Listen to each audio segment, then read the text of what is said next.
Okay, all right. We can start now. Let's start right on time. Hello, everyone. Good morning, good afternoon, good evening, depending on where you are in the world and joining us today. Thank you so much for being a part of today's conversation. My name is Miriam McCrary. I am a member of the event circle here at Deep Funding, and I am so pleasured to be your host today. Thank you and welcome. Welcome everybody to what I think might be one of the most important conversations we can have right now. The intersection of DAOs, governance, and emerging AI systems. I believe that we are living through a moment where revolutionary technologies are converging. We are seeing decentralized autonomous organizations that promise new forms of human coordination, and we are seeing artificial intelligence systems that are rapidly approaching human level capabilities, and that's really interesting to be a part of, to witness, to use. And the question isn't whether these things intersect, it's also how we shape that intersection to create a flourishing rather to create something flourishing rather than dysfunctional, right? And this is such an important conversation. When Haley and I were talking, our guests for today, and she was sharing particularly around singularities that reputation system implementation, and something we kept coming back to, something that was central in the conversation, in the exploration of the topics, was how do we build artificial societies where humans and AI can participate as equals, measured by the same processes, while ensuring, that these systems actually amplify human agency rather than diminish it. And today we're going to just explore some of those hard questions. We'll look at how AI might help DAOs achieve the scale and functionality that pure human coordination struggles with. Would learn about how whether or not DAOs themselves might be early forms of AGI, artificial general intelligence, collective intelligences emerging from the intersection of human minds, code, and governance mechanisms. And then would also explore some of the practical challenges that we experience, and like how to design reputation systems that build with trust and without becoming surveillance methods or decision making processes um that surface wisdom without concentrating power. And I know that all these sound a bit technical, right?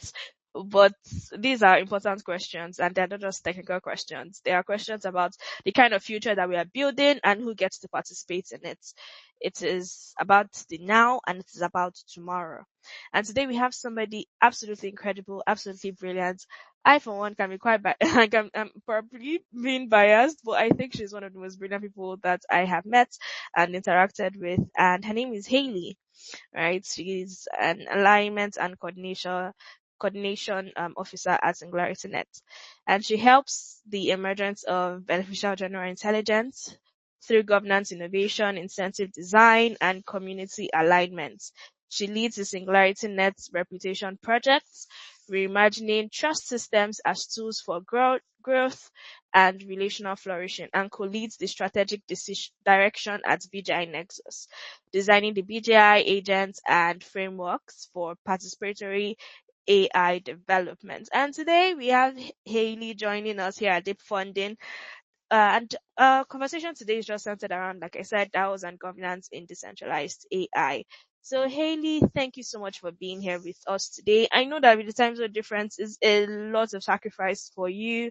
Um, but thank you, Haley, for being here with us. I'm so privileged to have you, so honored to be hosting you from the event circle, and we're just glad to have you today. So we're just going to get right into it. But a quick announcement for everyone here. This space is being recorded for replay purposes for members of our community and beyond, so that they could listen and participate in the conversation too, and regardless of being able to participate live or not, and also just for content repurposing sake. So please, a few ground rules. Let's be mindful in our communication. Let's be sensitive. Let's be respectful, and let's be kind. right? If you'd like to ask a question, please do. We encourage and we welcome it. We are very much looking forward to you asking of questions. Just request for the microphone and then I'll pass it to you. If you have a contribution, an insight, a lived experience that you'd like to share, please also request for the microphone and then we'll pass the mic right to you. So thank you so much for being here with us, you, the audience, you members of our community here at Deep Funding. This space is being hosted by Deep Funding and we are so privileged to, have this conversation with you. So yeah, it's going to be 1 hour of intimate chat.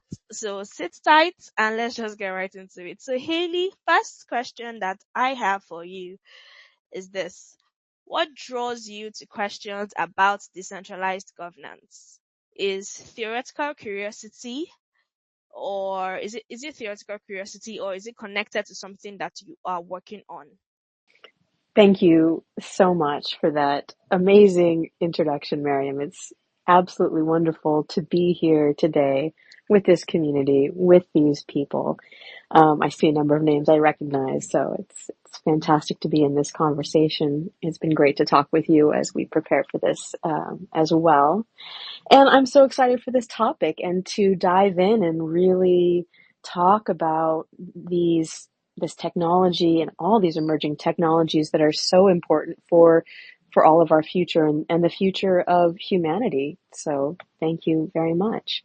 I would say that I come to these systems of decentralization and governance and reputation, all these pieces, alignment and coordination. My background, one of my backgrounds, along with being an engineer, is as a coach and looking at how I can help individuals who want to grow beyond their limitations to become their most excellent, capable, creative, generative selves, especially within organizations as leaders, but also in relationships and spiritually, personally, all these different ways.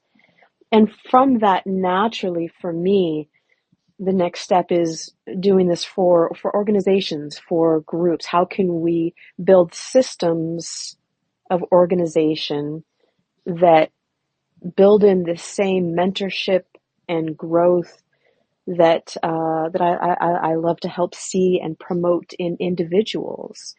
This thing that we're seeing so much in deep funding, for instance, we have all these people, all these great folks who have a deep care, who see an amazing future in front of us, and there's the positive aspects and the potential downsides.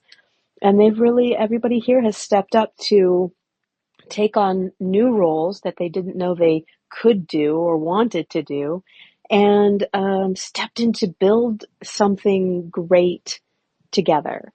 So how can we use technology to support these types of organizations, these amazing people, to have really healthful, growth-oriented organizations? I think that's it. It's my personal passion and curiosity at the individual and the group level.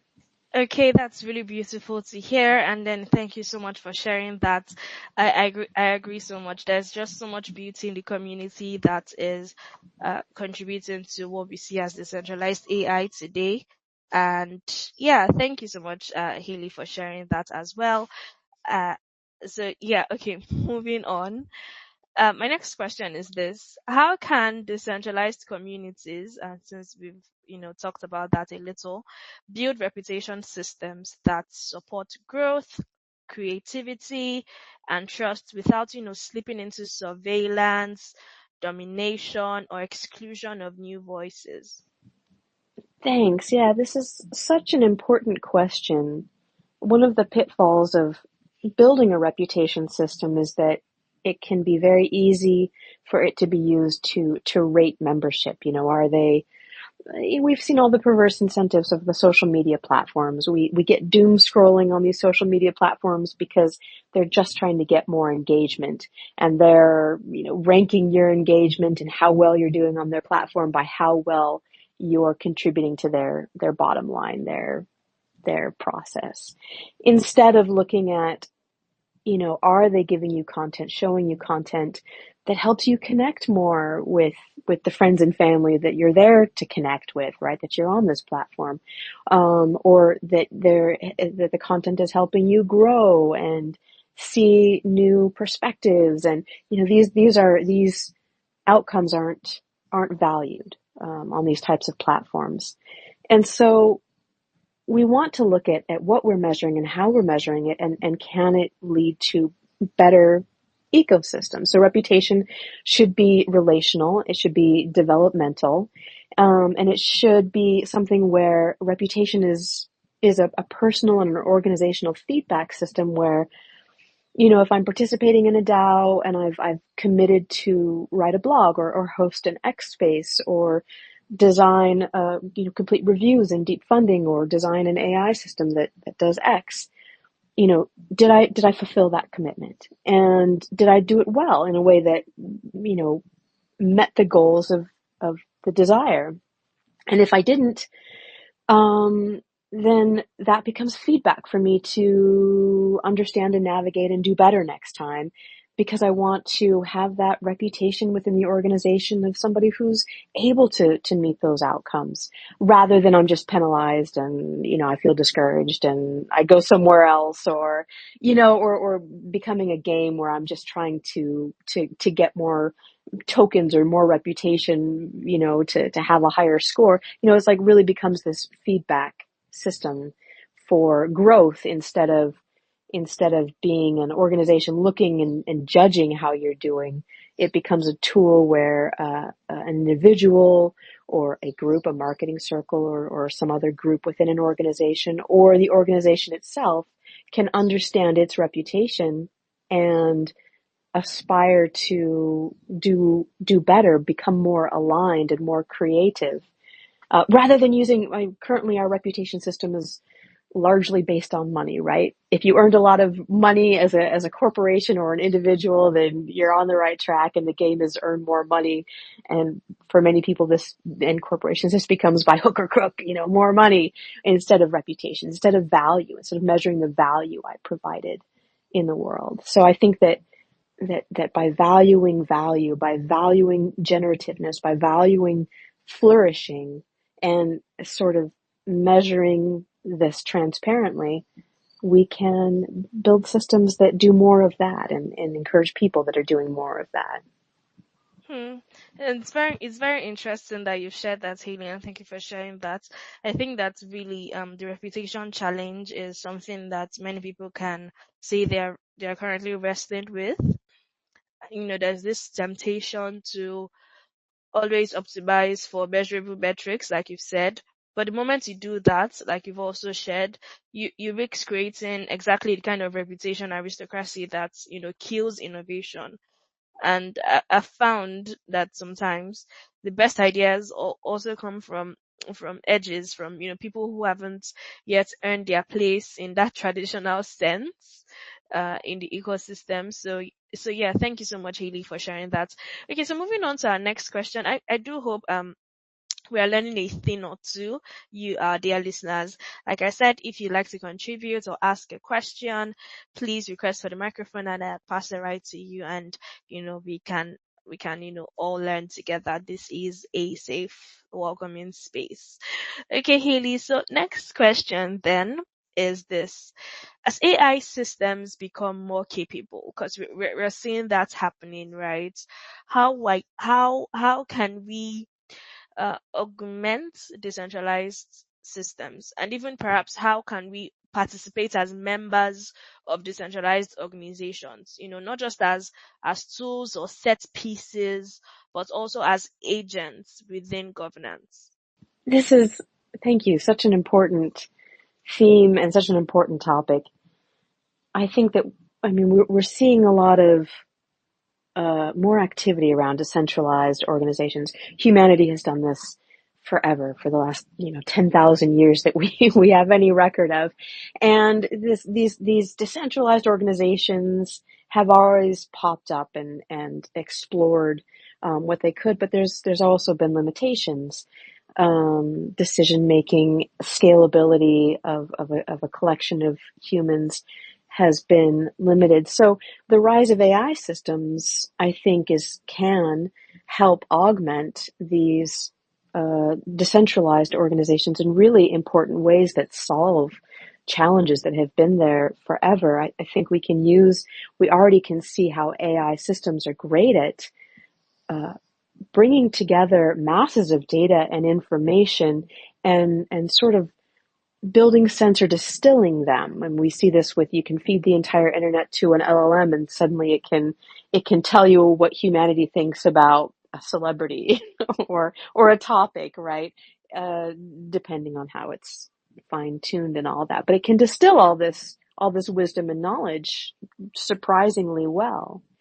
Um, and so I think that AI within a decentralized organization can augment this sense making, can augment these patterns to emerge, and can also help the organization think at a higher, more strategic level.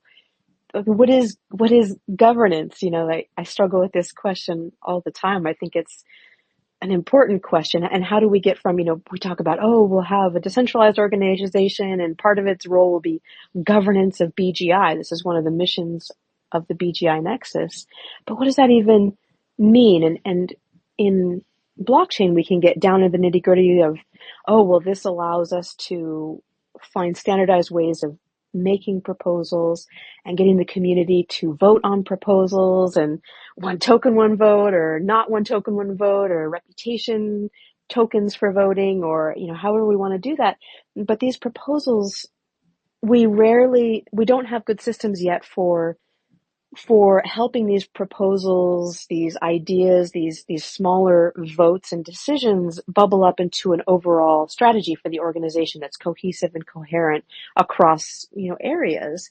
And I think that AI can do this. AI can help us understand how our individual decisions, our individual areas are contributing and aligned with the overall vision, or headed off track in some other direction, or even sense make discussions on a platform like Discord or Mattermost, Telegram, so that discussions within a whole community can be sort of aggregated and distilled, and we can begin to find the patterns of how we all want to proceed in the world, what we want to build in the world, without even needing to vote on every little thing, right? We can use AI systems so that we don't have to, because getting a vote together is very difficult. Getting the proposal out there and getting people to read it, getting people to join the platform and log in and actually do the vote before the voting ends, and it's very time consuming and difficult. And you can't do this for every small decision.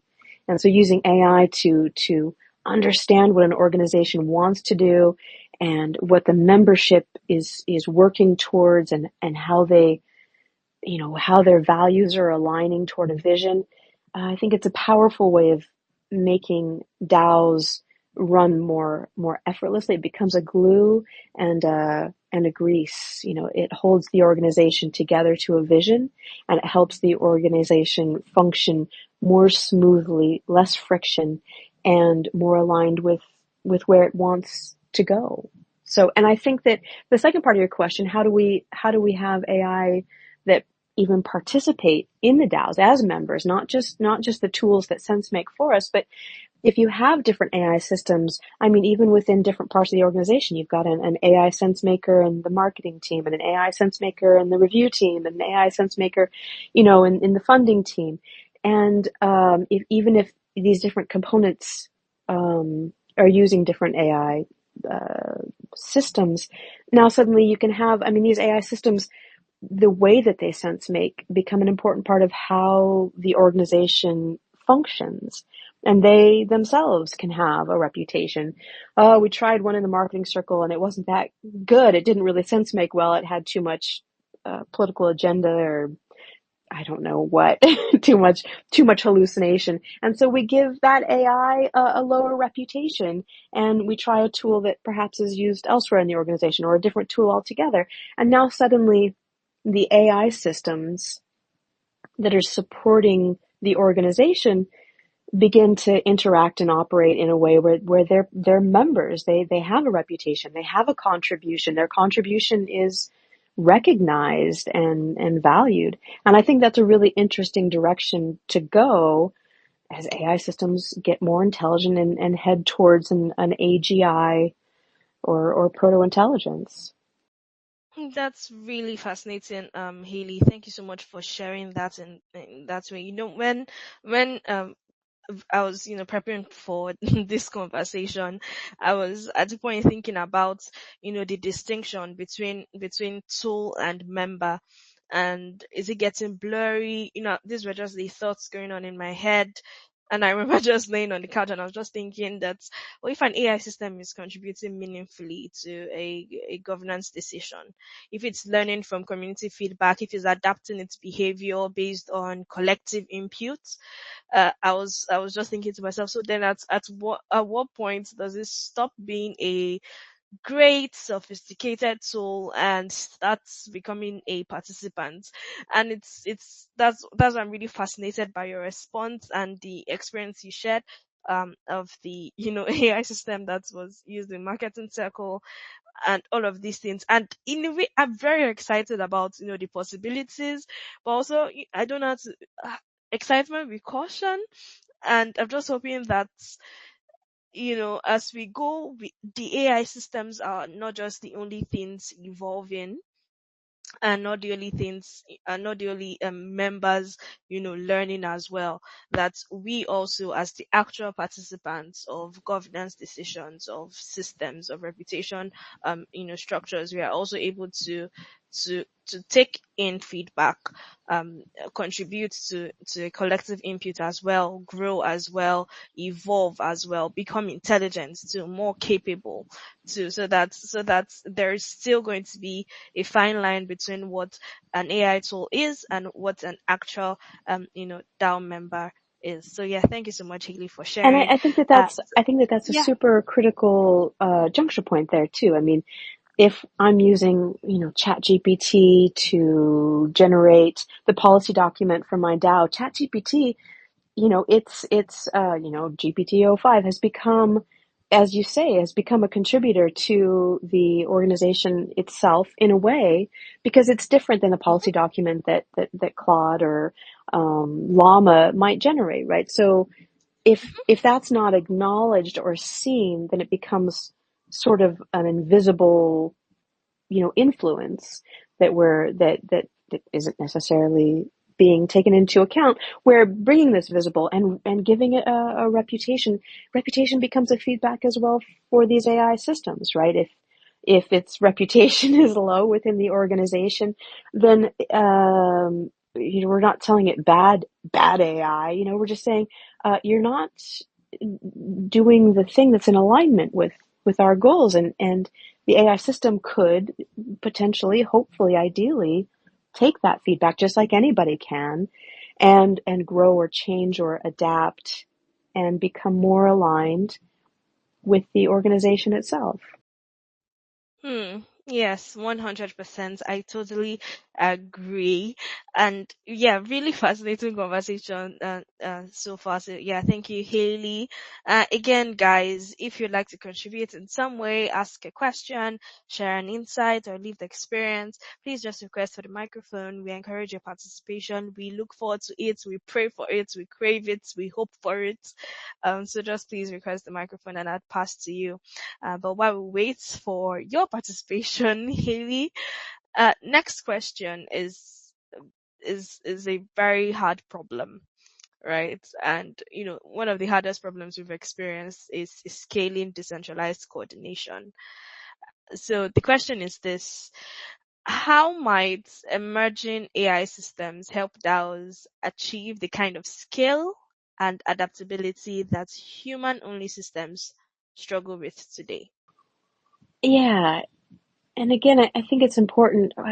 Maybe not again. Maybe I haven't said this in this conversation, but I think it's important to acknowledge that DAOs themselves are an emerging disruptive technology as much as any of these other disruptive emerging technologies we're seeing in the world right now. So we're seeing the rise of AGI and advanced AI systems. We're seeing the rise of quantum computers, nanotechnology, 3D printing, all these longevity, all these amazing new technologies that are disrupting how the world has operated forever, right? We've never had the possibility of addressing aging as a disease and treating it with medicines and therapies. It's mind blowing. And decentralization, I feel, is just exactly that same sort of emerging technology, one not based in silicon or in necessarily science, but based in human will and human desire. And as I said before, we've had decentralized organizations forever. Humanity has always been drawn to this experiment.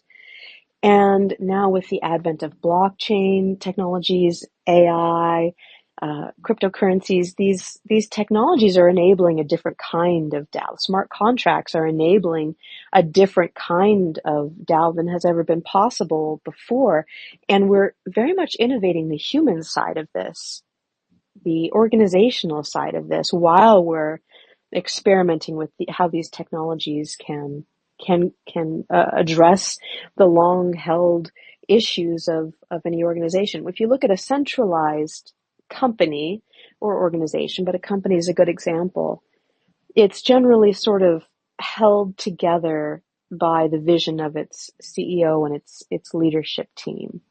And this, then it's got all the bureaucracy and the components that help keep this aligned. The HR that hires the right people, that deal with outliers, the operations that make sure that we're all aiming for the right milestones and benchmarks and product launches and these things. But it's all in alignment with the vision of the head of the company or the head of the country or the leader.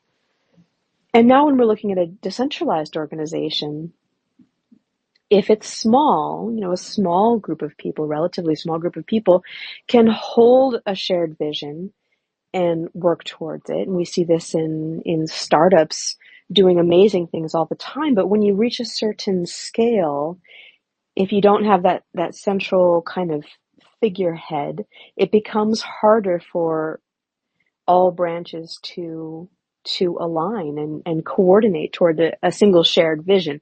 Each of the pieces may begin to have their shared vision. So this scaling problem has existed forever. But I think, again, back to AI's ability to sense make, to do pattern recognition, to summarize, cluster, to translate different voices into shared values.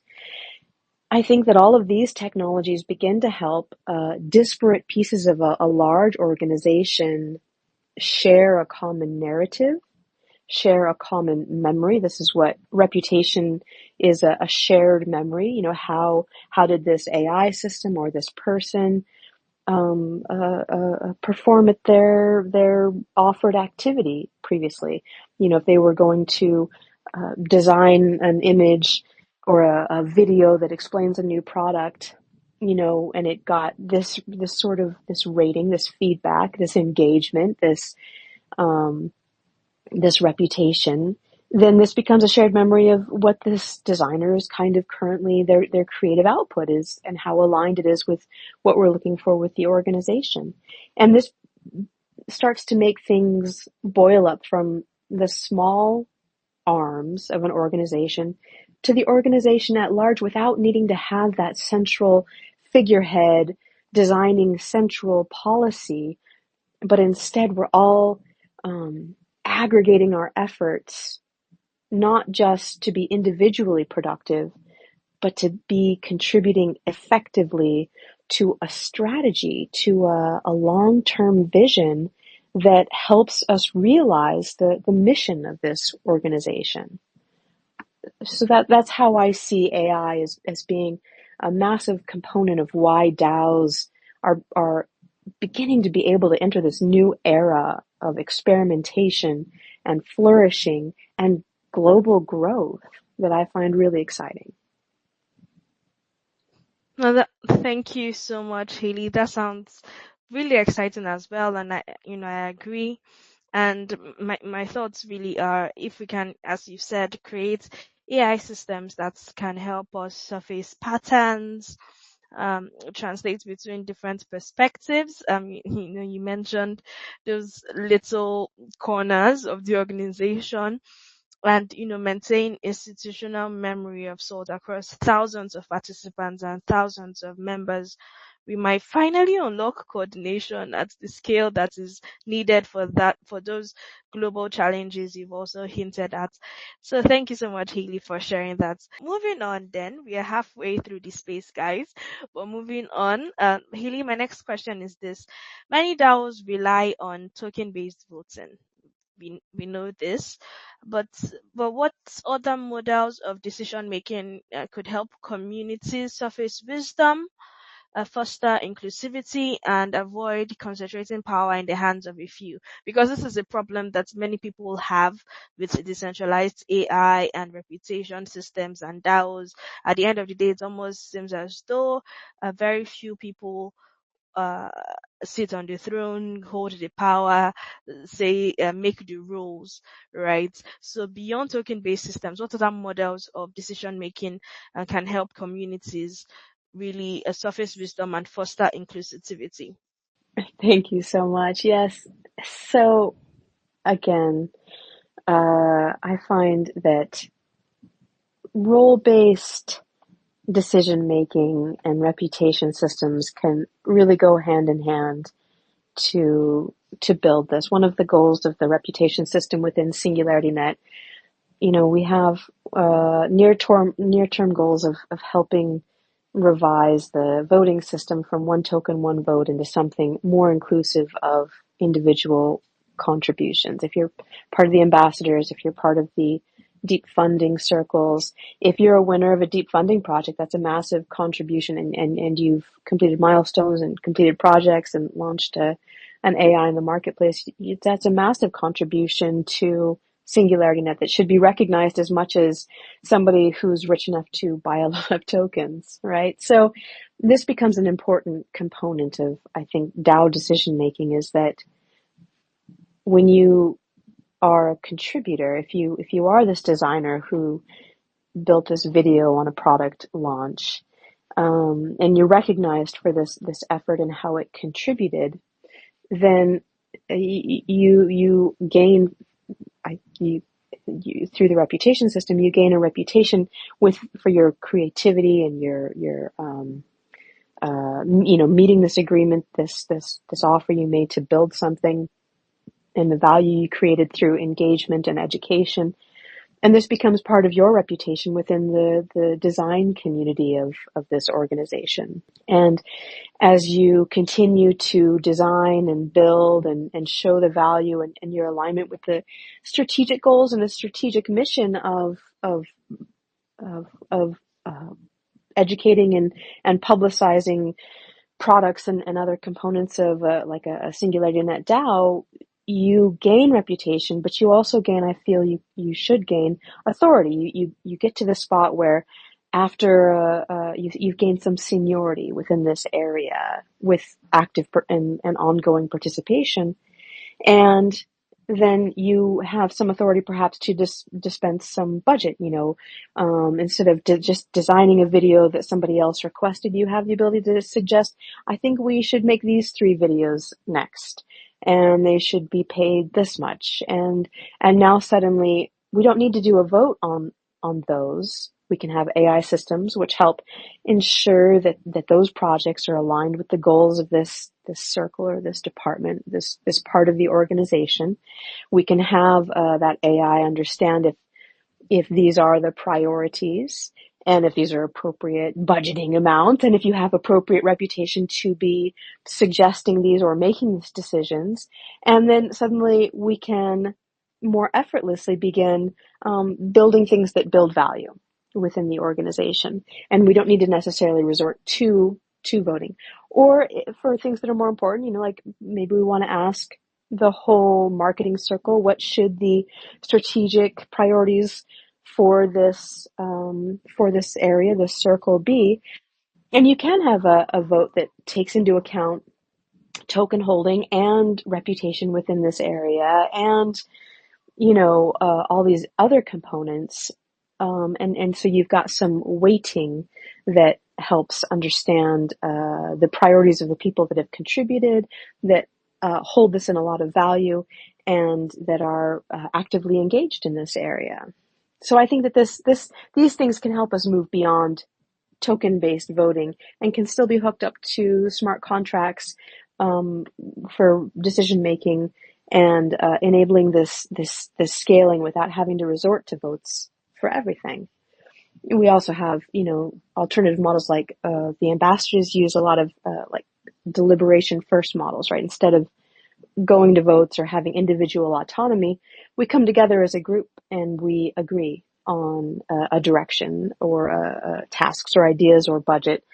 And I think that these are also very important. They can be longer and require more engagement, but for those willing to engage, who care and are passionate in this way, the community RFPs are sort of a form of this as well within deep funding. I think that they're very important mechanisms that go far beyond token holding votes. Right. Thank you, Haley. Very great insights you shared.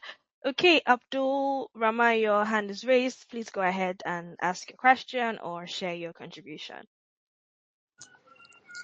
Good evening from here. Thank you, Mariam, and thank you, Eli, for a wonderful discussion. Um, you have done justice to all questions, and even the last one. But I feel a little bit concerned about I've always have this reservation, but probably didn't have a kind of a platform to share this. It will be the first time I'll be saying this. Um, Reputation voting system, I perceive it to be, on the long run, the same way people don't really like the voting-based system, due to the fact that majority believes that power are being concentrated on people that actually have more than enough token to decide whatever decision that we are putting forward. So at some point in time, I don't know how the system of reputation-based has been designed.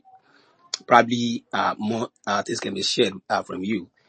But I have this reservation of, if you consider representation-based voting, at some point that I contributed to a particular community or a DAO, I will begin to start accumulating reputations, like reputation scores. It will come a time that we have new people joining the DAO. How do we manage that state where people that have been in the ecosystem for a long time have more than enough reputation score than people that are just joining? How could that, in the end, will not sum up to be the same experience we have when it comes to voting-based voting system? One person considering decentralized identity, if it happens. Thank you.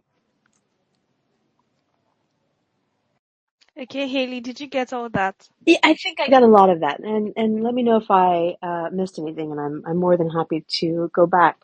It's a huge question, right? Just like we can become whales of tokens, we can become whales of reputation. There's a couple of mechanisms that just start to address that mechanistically. So first of all, there's a temporal component to the SNet reputation system. If you went in the system and you did a bunch of work and accumulated a bunch of reputation, and then you disappeared for 3 years, and then you come back and you expect to, run the organization still, your reputation has decayed. Your previous contribution is still recognized, but those who have been active and participating lately will have a higher reputation score. Now, if you've been in the organization and you've been contributing the whole time, then that's a pretty worthwhile recognition, a contribution to recognize. But the system, it does need this space of enabling new voices, enabling fresh ideas and perspectives, and not just whales accumulate more, right? So again, here's a space where I think AI systems can help. They can. I mean, there's so many ways. One of them is just the reputation system that we want to build will be something that's available for anybody to implement, and then uses outputs from other reputation systems as input for any others. So if you're in the ambassadors and you're a big contributor, building videos or writing blogs, and then you get really interested in deep funding and you want to contribute there, you can bring some of that history with you, right? You can show that, yes, I was an active contributor here. My work was qualified as good and highly engaging and meeting the goals. And then when you come to deep funding or to Rejuve or to, any organization or DAO worldwide that catches your passion and your interest, that you would be able to sort of import some of your reputation, and you're not starting from zero, right? This is like having a degree at a university. I carry that with me no matter what organization I work with. But then we also don't want to discriminate against the people that don't have degrees at universities, right? We should give fresh, brilliant people chances and opportunities to participate. So having AI systems that can scalably recognize new and valuable ideas that don't have a lot of weight, reputational weight behind them, but are highly aligned and high quality, and letting those bubble up and be recognized by the community and valued by the community, so that that person can begin to gain reputation and progress, follow their own progression within the organization. Another important component for me is that I don't really think that the highest value of reputation is ratings and weights. I think the highest value of the reputation system is feedback, is helping you as an individual grow and understand where your strengths are and where your weaknesses are, and what you would like to, and how to sort of navigate that to become your most creative and excellent self. And so if the value of my reputation is only weighed against the value of your reputation, well, then it becomes this game like money where people are trying to accumulate more.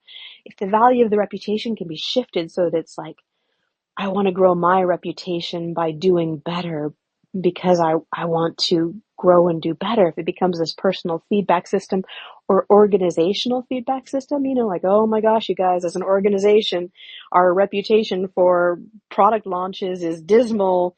As an organization, let's have a big brainstorm on what we could do to change that reputation. And that becomes a mechanism for organizational growth rather than gamification of reputation. So again, consistent participation, you gain, your contributions are recognized, your voice is recognized in the organization, and you have the autonomy to help the organization move toward its goals. But the reputation, even more than that weight, is about your own personal growth and feedback. I mean, I think pretty soon here,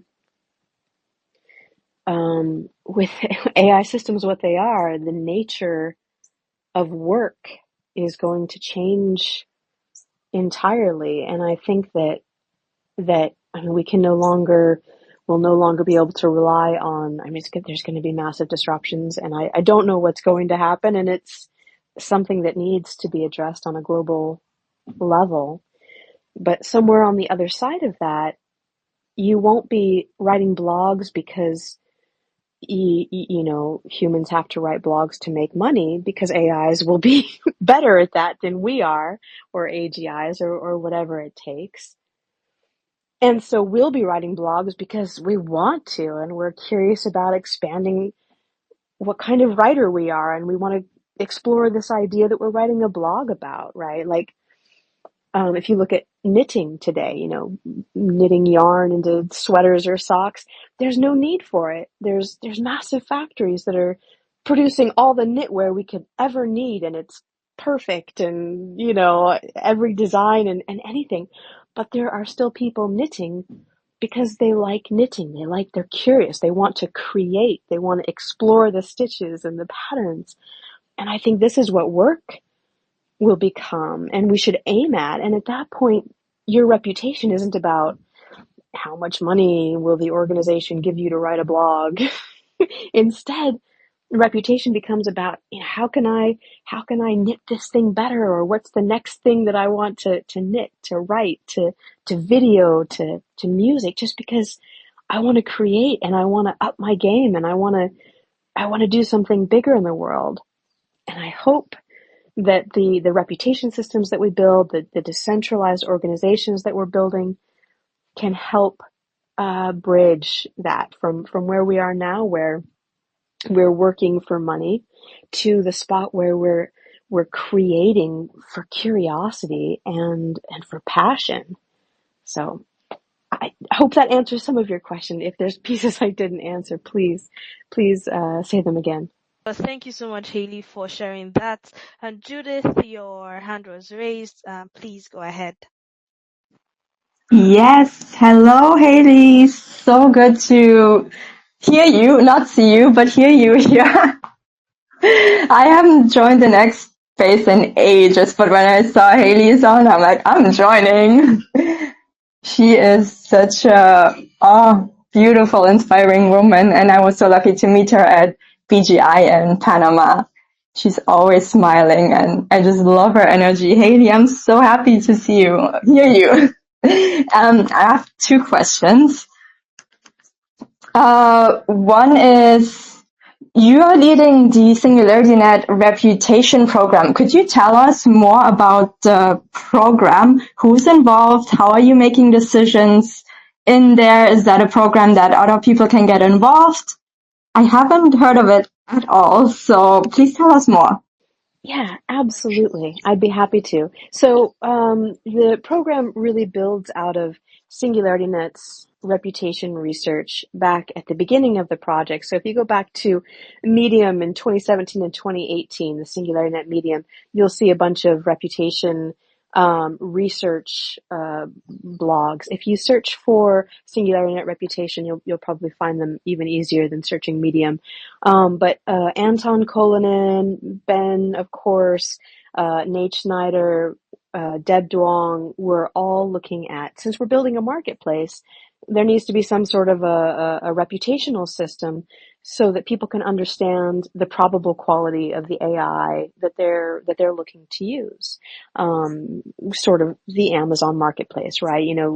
I can go to Amazon and I can find a product, but is it any good? I can find 10 products, but which one's the best one or meets my needs? And so they have, there's a number of research papers and projects that they started building and looking at that is rating systems.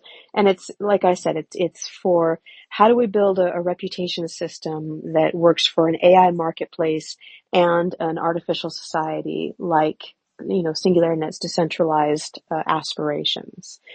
So that was early work, and then other things happened and became more important, and it was sort of left to drift for a long time. Back in I'm not sure, 2 years ago now, I think, I brought it up and I asked where it stood and what was happening. And, that volunteered me to sort of begin, spearheading it and reinvigorating it.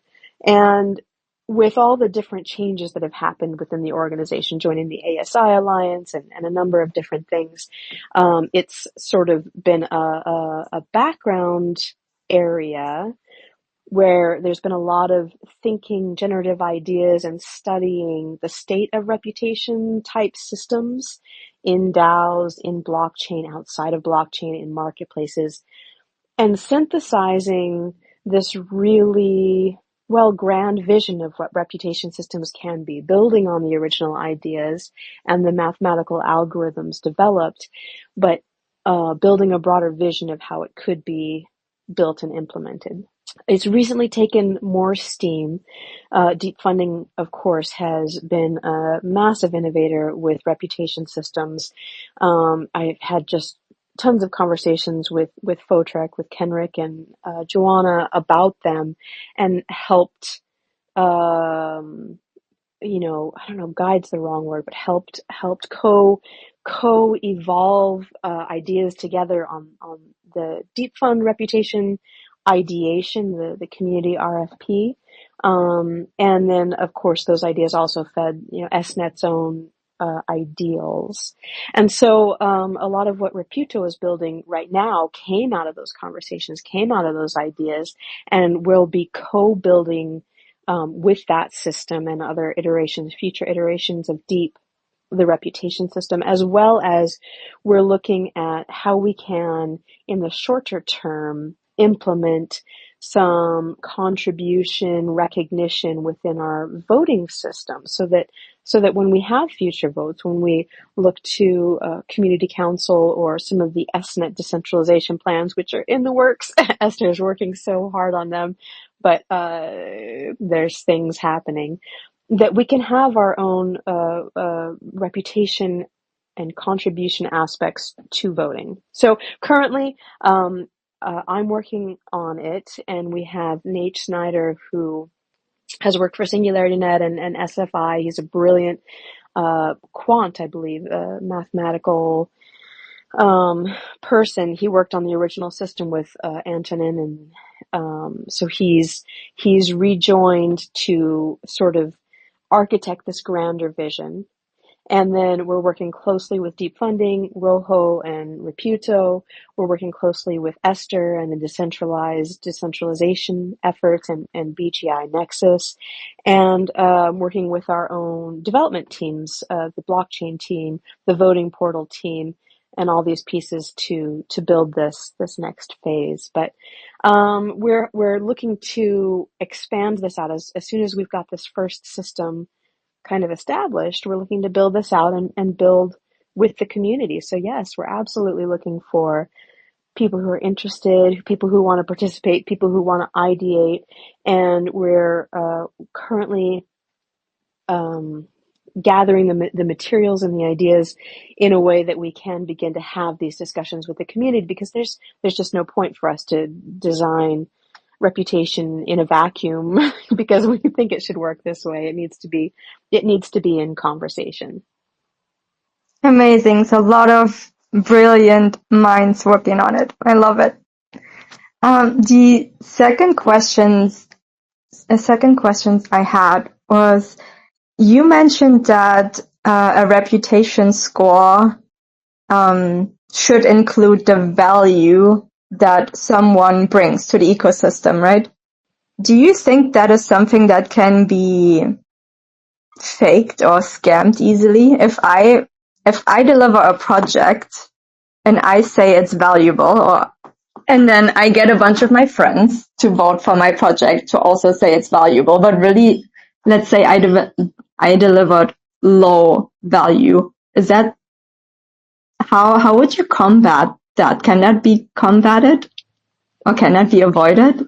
It's such a good question. By the way, I am so excited to see you here as well, and I do hope that you're coming to BGI again this year, because it was amazing to have you there, and your contributions are just fantastic. I'm so glad that you're here with us. So I would answer that there's such a good question, that this area is so deep and rich. The gaming is the problem, right? When we have, anytime there's points, people will try and make it a game and game it.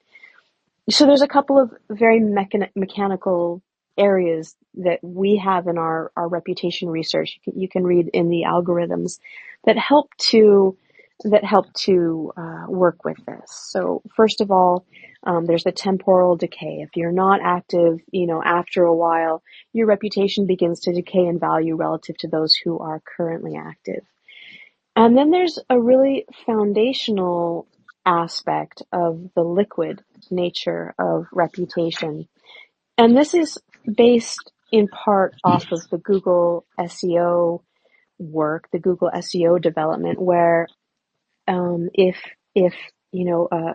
Harvard University mentions SingularityNet, then SingularityNet's reputation, SingularityNet's relevance in search, in Google search, goes up. A recognized institution has linked to you, right? So in that way, if Peter Elfrink likes your blog, then ideally we would capture that. And since Peter has a high reputation, a known quantity, then that would be worth more than 6 accounts who just joined Medium yesterday and have no history and liked your project, liked your blog, right? In the same way, we're looking at incorporating some of the first components that we'll incorporate are things like deep fund proposal winners and people who have completed milestones and projects. And here we're relying on the whole community to be anti-gaming, right? If the whole community voted for your project and then you went and built it and you got paid for that, which we can track immutably on blockchain, then the community is giving you this reputation as a builder, an AI developer, a contributor to SingularityNet. If that AI then gets listed on the platform, we can link that into your reputation as well. Not only did you propose an idea and build the idea, but then you took that last step, that's the point of deep funding, and you listed the service on the marketplace. And then if your service gets a lot of usage, we can incorporate that liquidly into your reputation as well. I'm part of the team that built this system that's one of the top 10 AIs on the platform this month, or has had 100,000 uses, right? Or has earned 100,000 tokens. And so we can begin to let high reputation uses, recognition of other individuals or AI systems. If Ben Goertzel goes on the AI marketplace and uses an AI system every day for a month, well, I mean, Ben Goertzel's got a high rating as an AI AGI developer, and probably that's a pretty good AI and worth recommending, right? Rather than if some unknown account, was spoofed up yesterday and starts using this AI service every day for a month, that wouldn't get as high a reputation boost as being used by known and respected and contributing community members necessarily. You need this piece that we were talking about earlier with this creativity, this randomness piece where fresh ideas and fresh things can bubble up, and you don't just get weight on weight on weight, as is the danger of Amazon type rating systems where something has 10,000 reviews, and so now it's the first recommendation, even though the one with only 60 reviews is actually a better product, right? You need to have this kind of mix it up as well as reputational liquid. But yeah, some of these systems can begin to balance. And the other component, one of the reasons that SingularityNet is uniquely positioned for building this reputation system, for overseeing this reputation system, is that AI can be used to be anti-gaming as well. And again, some of Anton Kolinen's research work shows how to do this. If you can actually see, if you've got a project, something being rated, and you can see this like network of individual accounts who are all highly rating each other. It's like, oh, I just did a deep fund proposal, go vote for it, and I'll vote for yours, right? We both have low value, but we've got, 600 people who are all going to vote for each other's proposals and win deep funding this round, right? We can begin to see those networks of gaming and participants who are trying to game the system for each other, with each other, whether they're you or you and your friends, or you and the account you made for your mother and the account you made for your aunt, the account you made for your dog. We can begin to see these networks. We can use AI to find these patterns and understand when gaming is happening, signal versus noise. So this becomes an important part of the reputation system. It's not just the reputation and rating system that's flexible and nuanced and liquid and weighted and temporal, but it's also the AI that can oversee the quality of reputation system and make sure that the implementation by any given platform is high quality, and that what's happening within that network is real signal and not just noise. Does that answer? That's so long-winded. I'm sorry. Yeah, definitely, definitely. It is, yeah, it's just mind blowing how sophisticated such a system needs to be in order to catch all these scam attempts. Yes. Like it's just to accurately reflect if something is actually no has a good reputation or is actually valuable. It's just mind blowing how much needs to go into it. And yes, you're absolutely right. Like businesses like Amazon would absolutely benefit from it, but I doubt that they would ever adopt it And because there's obviously a reason yeah, for the reputation system they have. Amazon does try to work with gaming because they know that if you stop trusting their ratings on products, that you'll stop buying their products. So I mean, there's still tons of ways to game, and they allow certain kinds of gaming, as long as it doesn't impact people's using of the service, right? But they do have to very heavily monitor whether this is, a verified purchaser and or not, right? And do you have an account or not? And they really do try and filter through and make sure that they're getting the worst of the game. But it's so true. There's so much that goes into a system like this that makes it complex and makes it challenging, but also it's so important, right? If we're going to have a system that does the things we want, that measures the things that we want and provides real value. And this is the scalability thing, right? Reputation can take trust beyond an individual. We've met, and so my trust of you and your ability to perform a task is high or or low. High in this case, based on our interactions.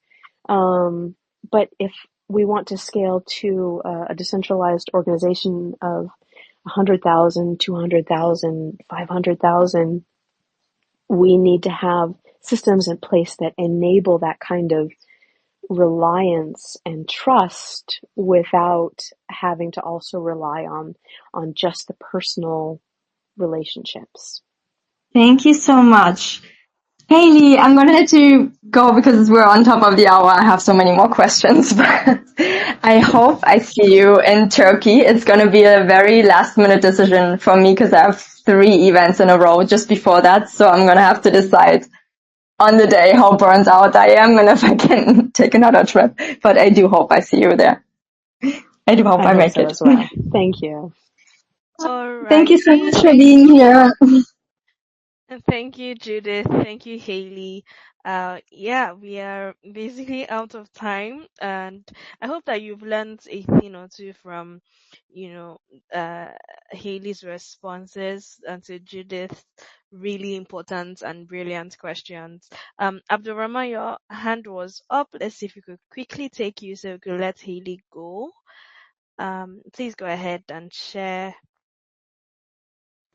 Thank you very much, Mariam. And Ellie, thank you for doing justice to those questions. And of course, this is a very good, important topic. And I bet with you, if you want to spend times here, we could spend hours and days discussing this without having a very a kind of a concluding part. Because, but with little responses I've gotten from Ellie, so I think I have more interest in looking into reputation system and how the design would look like, probably through connecting with you. Yeah, I was caught out with my network the other time. I think you answered part of my questions, but that's fine. Though not really satisfied because the idea and the reason why I have asked I asked the question was that if it happens that there are people that are privileged in voting based system that have the ability to gain access to the token at initial stage before people come in later to use their money to get the token or whatever the case may be in a DAO system. But I look into the reputation system to be something of similar case that when people are involved in a kind of a DAO and you are contributing, you're having a kind of a reputation, you're having a kind of a reputation score. The earlier you join the DAO, the more reputation you have. Yeah, considering the fact that you are active. Like I understand the part that the part that you mentioned that there will be a kind of a degeneration in reputation if someone become less active. But what if it happens that you consistently keep being active? I don't even want to think of probably gaming the system or whatever the case may be. You are just naturally being consistently active. And we have a decision to make that affect every single individual. But as someone like me, I'm just coming into the system or into the into the DAO. So what would be my fate when I have a very good decision to make, and somebody has been in the system ahead of my time that have a lot of reputation score, and we have to make this decision. I have my own particular reservation on that decision. So it means that I will have less reputation score. I don't know if I'm correct or wrong. You can correct me. So someone like me that just coming into the system, you have a low reputation score compared to someone that has been in existence in that very system and keep active to get a lot of more reputation score. So in that situation, automatically there will be a kind of uh, more power being pushed to the side of people that have been in the system before newcomers. So that was where I have concern and can easily relate you to the voting-based system where some people that are supposed to be early adopters have more hands on the token before people that are just joining the system. So that was exactly what I'm asking. No, not necessarily that you answer the question, but just a kind of a more comprehensive explanation. Probably I did not ask the question very well at the time. I think you asked it. I think you asked it very well, and I thank you for pointing at it again, because it's really a critical part. How do we, if we have a reputation system that tends to create reputation whales, then it just discourages growth, right? It just you don't get these fresh voices and these fresh ideas. They'll start their own whatever instead, right? And this is important because I find I personally have a great passion and a belief in nurturing aspiring creativity. So within the organization, there may be people who, you know, just personally from my past, my experience, there may be people who are not necessarily as reliable as others. You know, it's like I asked them to do these 6 things and this one got done.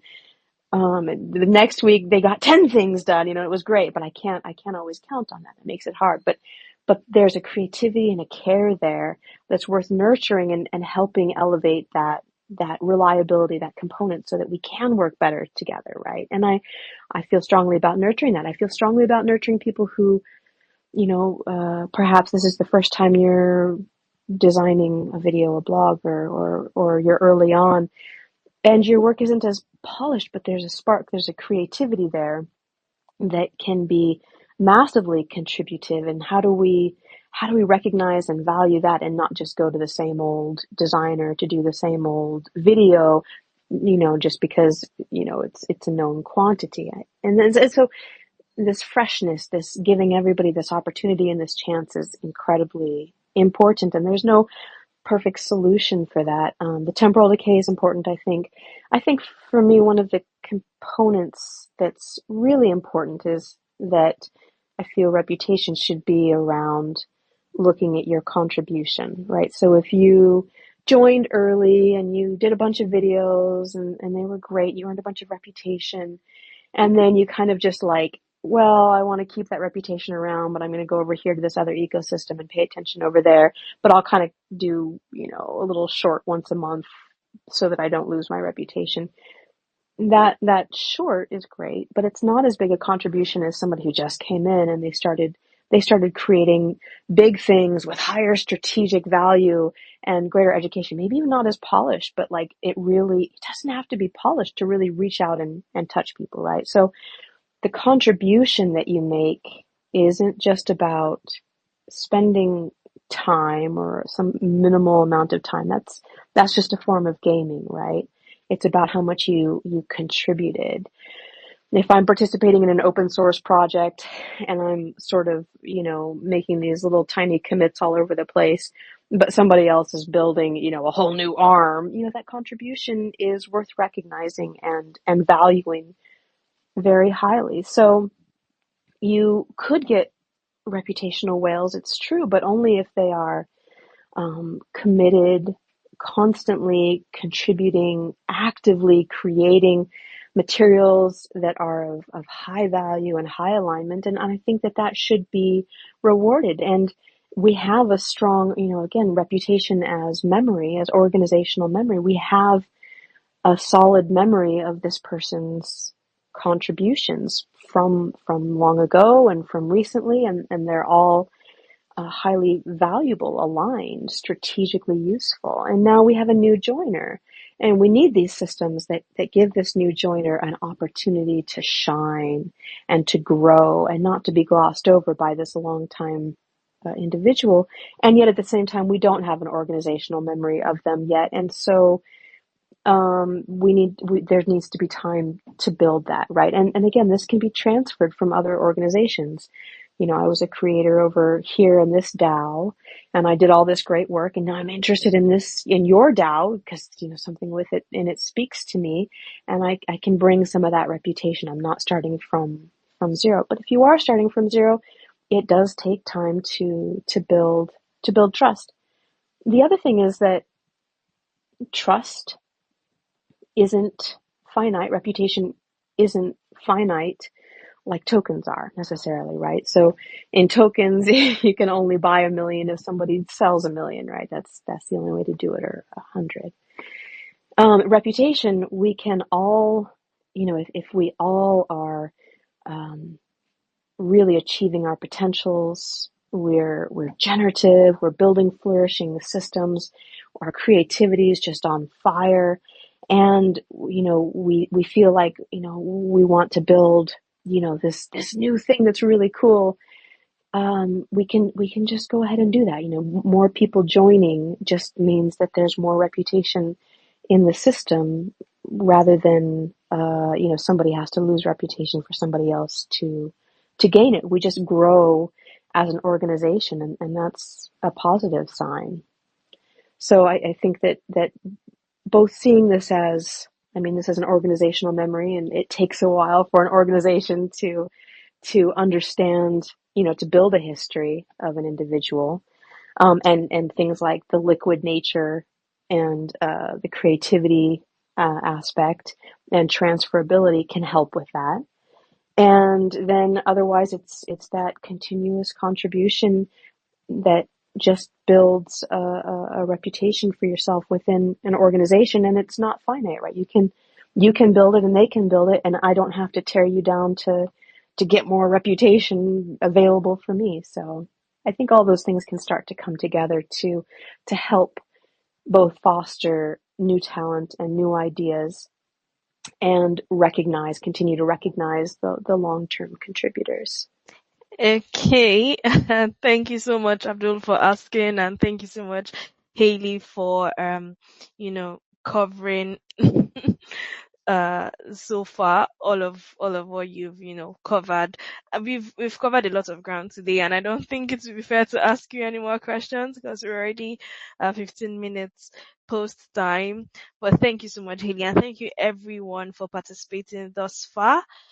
Just to leave you with a few thoughts that I think captures for those of us who might just be joining in the stakes of what we are discussing. First, we are not just building better coordination tools. We are potentially creating new forms of intelligence that blend human and artificial capabilities in unprecedented ways. And the choices we make about governance today, about reputation, and participation in these systems will shape not just how DAOs function, but also what kind of minds emerge from these collective processes. And I think that we have a narrow window to get it right, because as we go, as AI systems, as AI capabilities accelerate, the systems we build now will become templates for much larger and more powerful forms of coordination. And if we create systems that concentrate power, surveil participants, or exclude new voices or creative inputs, like Haley has shared, those patterns will scale with the technology. But we are not without hope. What gives me hope is the fact that we are having this conversation at all. And it means that we are thinking about these systems as participatory, as places where human agency and creativity can flourish alongside artificial intelligence. We are thinking collaboration, right? And that's not just guaranteed, it's a choice that we have to keep making. With every code, with every building, every meeting, every project round, every governance proposal, it is a choice we have to keep making. And so basically, the future of DAOs is not just about building better organizations, it's also about proving that artificial societies where intelligence in both human and artificial forms can serve the way they ought to, rather than dominate in ways that cause headaches. And that's work that's worth doing. That's work that's worth our time, our energy, and it's work that we need to do together in every skill that we can.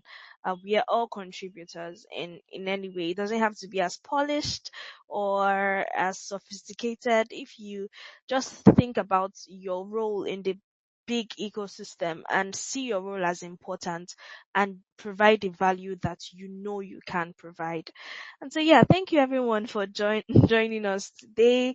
The conversation doesn't end here. These questions will evolve as technology evolves. And, we're having more episodes coming up. This is a bi-weekly conversation we are having here at Deep Funding. And we're going to be exploring, more concepts and more topics in decentralized AI, just us and you, and we're just going to be, having the time of our lives while we are learning and implementing as we go. So yeah, thank you everyone for joining today. Big thank you to our speaker, Haley, who is brilliant. Like I said, Haley is one of the most brilliant women I have met, right from BGI Nexus, and I'm so glad that we're able to have her today. Thank you so much, Haley. Thank you for sharing, um, for everything, really. And thank you to everyone who has participated, to Judith, to Abdul. Thank you. Thank you guys. Yeah. So yeah, see you in 2 weeks. A new speaker, a new topic, more questions. Come with your questions, more insights, more growth, more implementation, more of everything. Thank you, thank you, thank you. And so it's past 9 p.m. my time. So I want to say good night. Well, good morning if you're, just waking up. I hope that you have excellent coffee today and there is no morning traffic. Have an excellent day or night, everyone. And thank you for being here again. So yeah, we are Deep Funding and we are committed to building a world where decentralized AI, what's that Gen Z word? Is given. Yes. So yeah, let's let's just do that. So bi-weekly here on X, 7 p.m. UTC, 8 p.m. West African time. I'm not quite sure what the time is for that time zones, but yeah, see you in 2 weeks. Thank you again and good night. Oh, it's my pleasure Good to host night. you. My name is Miriam from the Event Circle at Deep Funding. So yeah, bye everyone. Thank you. Thank you, Mariam. Thank Bye you. bye. Good night. Bye, Thank Judith. you. Bye.